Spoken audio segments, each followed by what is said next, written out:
soit au niveau des jonctions adhérentes, au niveau des sarcomères et au niveau de liaison des cellules avec le support. Alors, il reste le troisième type, hein, c'est le réseau. Les microfilaments seront retenus par d'autres protéines de l'ABP, hein, ABP, hein, la filamine. Et ils vont former, ils vont s'entrecroiser, et où est-ce qu'on va trouver, ils vont se croiser, où est-ce qu'on va trouver cette architecture en réseau? On va les trouver au niveau des faux pieds, hein, les pseudopodes. On va trouver cette structure sous la membrane plasmique. Regardez ici, on voit ici le trait rouge. Ici, c'est en noir, c'est la membrane plasmique. Et juste sous cette membrane, on va trouver un réseau. On l'a déjà vu dans les premières diapos de ce chapitre.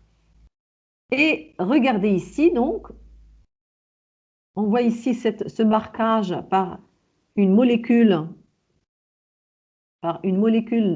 verte. On a marqué les microfilaments.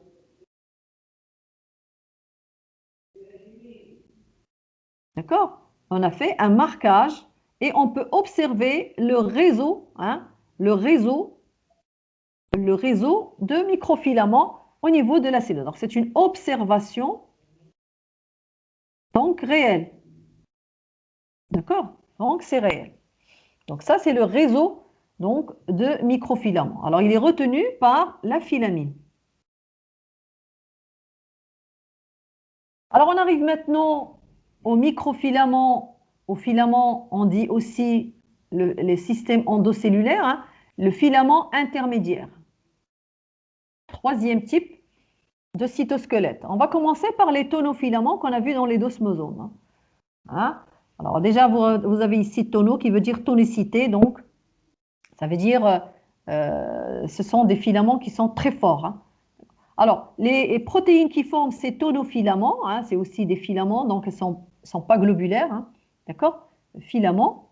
Donc, c'est une protéine, alors, fibreuse. Hein. Tout à l'heure, on a vu que les microtubules sont en vérité des filaments formés par des protéines globulaires, tubuline alpha et tubuline bêta, qui forment des dimères, etc. Les microfilaments, hein, un microfilament est formé par l'actine G, qui est globulaire, qui donne l'actine F. Alors que les filaments intermédiaires, ils sont formés par des monomères fibreux. Hein? Vous avez une structure fibreuse au départ.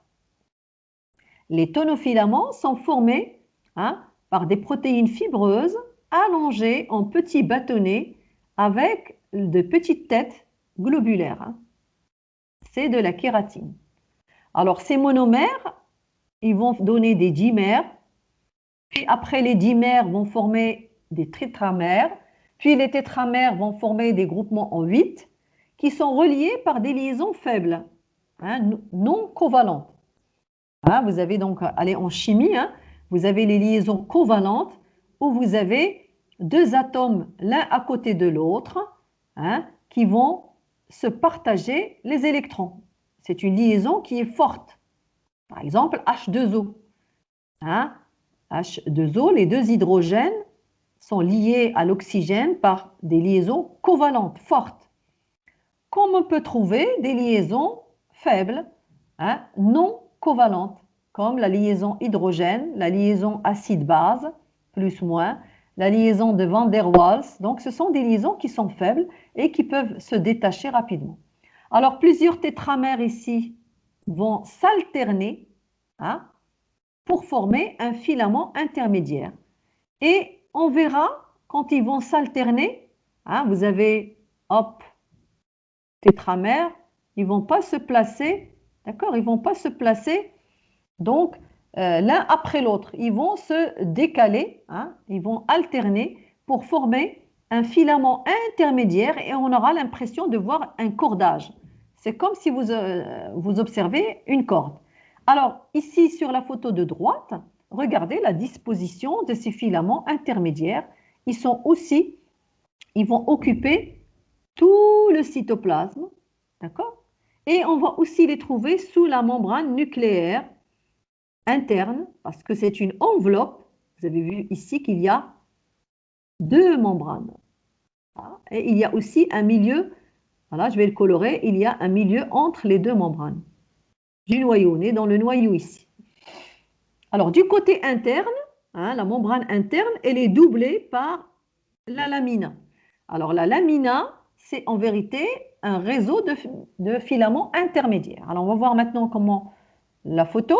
Alors ici, nous avons le monomère. Vous avez ici l'hélice alpha. Donc ça, c'est le monomère, la protéine fibreuse allongée en bâtonnet, voilà, en petit bâton, avec deux bouts globulaires. Vous avez ici, voilà, on voit ici le monomère. Vous avez un hétérodimère, d'accord?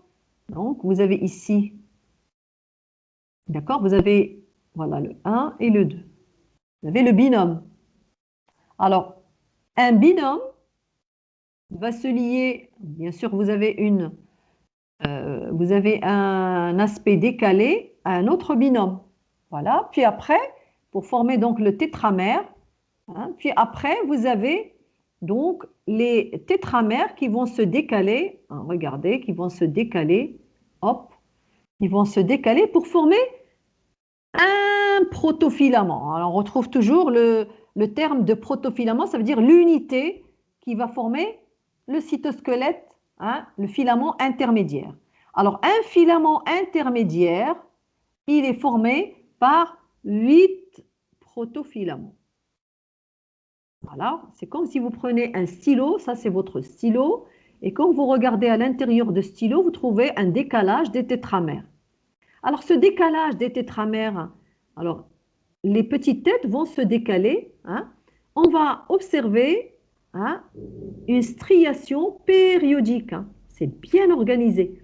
Vous avez la même distance ici qu'ici, qu'ici. D'accord? Alors, ici, vous avez 8. 1, 2, 3, 4, 5, 6, 7 et 8. Vous avez 8 protofilaments qui forment un filament intermédiaire. Donc, c'est ça le filament intermédiaire. Alors, ici, donc, on vous dit ici que cette structure, elle est beaucoup plus solide et résistante que les microtubules et les microfilaments fins. Alors, les filaments intermédiaires, ils sont plus solides que, d'accord, plus solides que les microtubules et les microfilaments. Alors, on a terminé avec les tonofilaments qu'on trouve dans les desmosomes, donc ils sont formés de kératine. On va voir l'exemple des neurofilaments, c'est-à-dire qu'on va trouver dans le neurone. Alors, dans le neurone, on trouve des filaments intermédiaires qui sont formés par d'autres types de protéines. Alors, les neurofilaments, ici vous avez l'abréviation NF.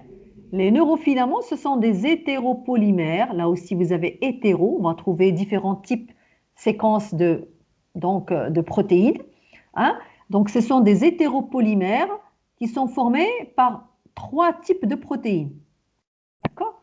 Nous allons trouver une protéine de faible poids moléculaire, PM, low, L, ça veut dire low, ça veut dire bas. Et de moyen poids moléculaire, medium, M, moyen, et de poids moléculaire élevé, ça veut dire high, vous avez H, c'est les abréviations pour l'anglais.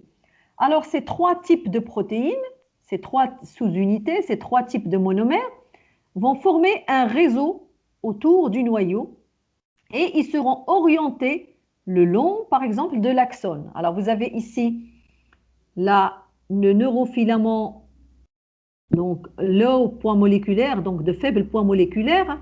Vous avez le moyen et vous avez le haut poids moléculaire. Les 3 types, on peut les différencier par leur extrémité. Voilà, leur extrémité noire, rouge et bleue.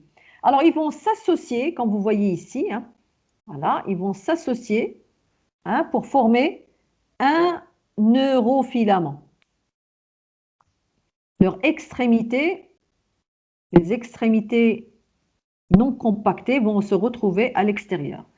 Alors, ces neurofilaments, on va les retrouver, voilà, ils sont colorés ici en violet.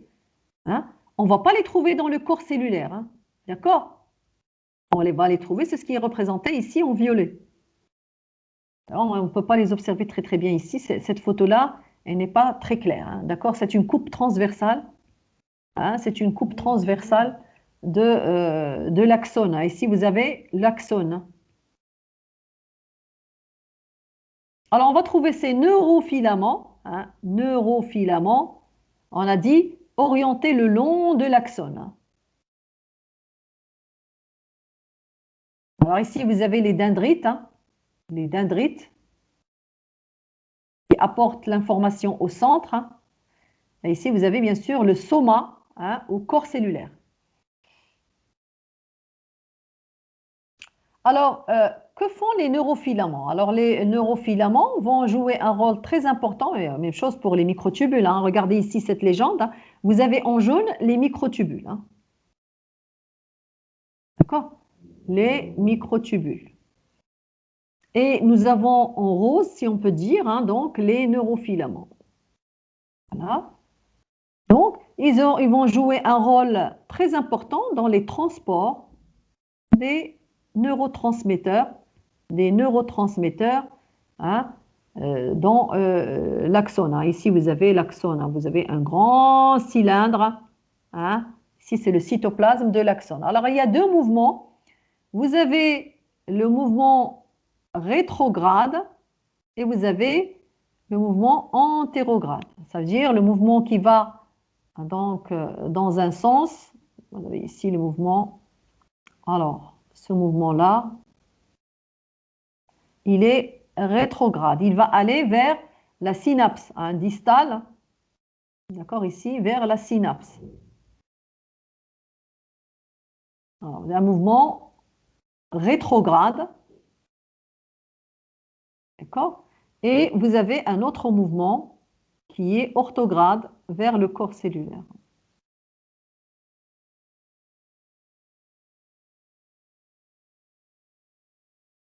Voilà, donc vous avez ici ce neurofilament hein, qui va transporter des molécules hein, et le tout, hein, vous avez ici donc la kinésine et la dinéine qui font, voilà, donc, ce sont les moteurs. D'accord, voilà la kinésine. Là, c'est une autre photo qui montre une vésicule. Et regardez, donc, vous avez donc, on a déjà vu ça dans les films, hein, vous avez les deux têtes globulaires qui touchent le microtubule. D'accord, ça c'est une photo pour le déplacement des vésicules. Hein. Alors ici, nous avons les neurofilaments dans l'axone, qui transportent des substances et le tout est donc le tout est déplacé grâce au moteur, soit dans un sens, soit de l'autre, hein, par la kinésine ou encore la dinéine. Donc soit c'est un mouvement orthograde, soit c'est un mouvement rétrograde. Ça, c'est le transport des vésicules dans l'axone. Alors, on arrive maintenant au cas particulier des filaments intermédiaires du muscle, que vous avez déjà vu au lycée. Alors, le muscle. Alors, on va voir maintenant le muscle qui accompagne le squelette. Hein. Vous avez trois types de muscles hein, dans votre organisme. Vous avez un muscle qui est donc strié. Hein. Le strié, on le retrouve dans deux endroits. On va le retrouver dans le cœur. Vous avez le muscle cardiaque. Il est formé par des cellules en Y. Hein. Bon, ça, c'est des petits rappels. Hein. Des cellules en Y qui font comme ça. Voilà. Et pourquoi en Y? Parce qu'elles vont rentrer en connexion, hein, en jonction avec d'autres cellules pour permettre la contraction musculaire involontaire automatique. Et vous avez un seul noyau au centre et vous avez une striation, vous avez une cellule striée cardiaque, cellule cardiaque. Striée, on voit une striation. Et nous avons le muscle qui accompagne le squelette, c'est-à-dire l'os. Il sera retenu au niveau de l'os par les tendons. Alors, le muscle, il est formé par la partie qui se contracte, hein, le corps du muscle, hein, le corps du muscle, qu'on voit ici, hein, vous avez ici le corps, et vous avez les tendons supérieurs, inférieurs, hein, les deux tendons qui retiennent au niveau de l'os, qui retiennent les muscles. Alors, le muscle, le tendon rentre dans l'os.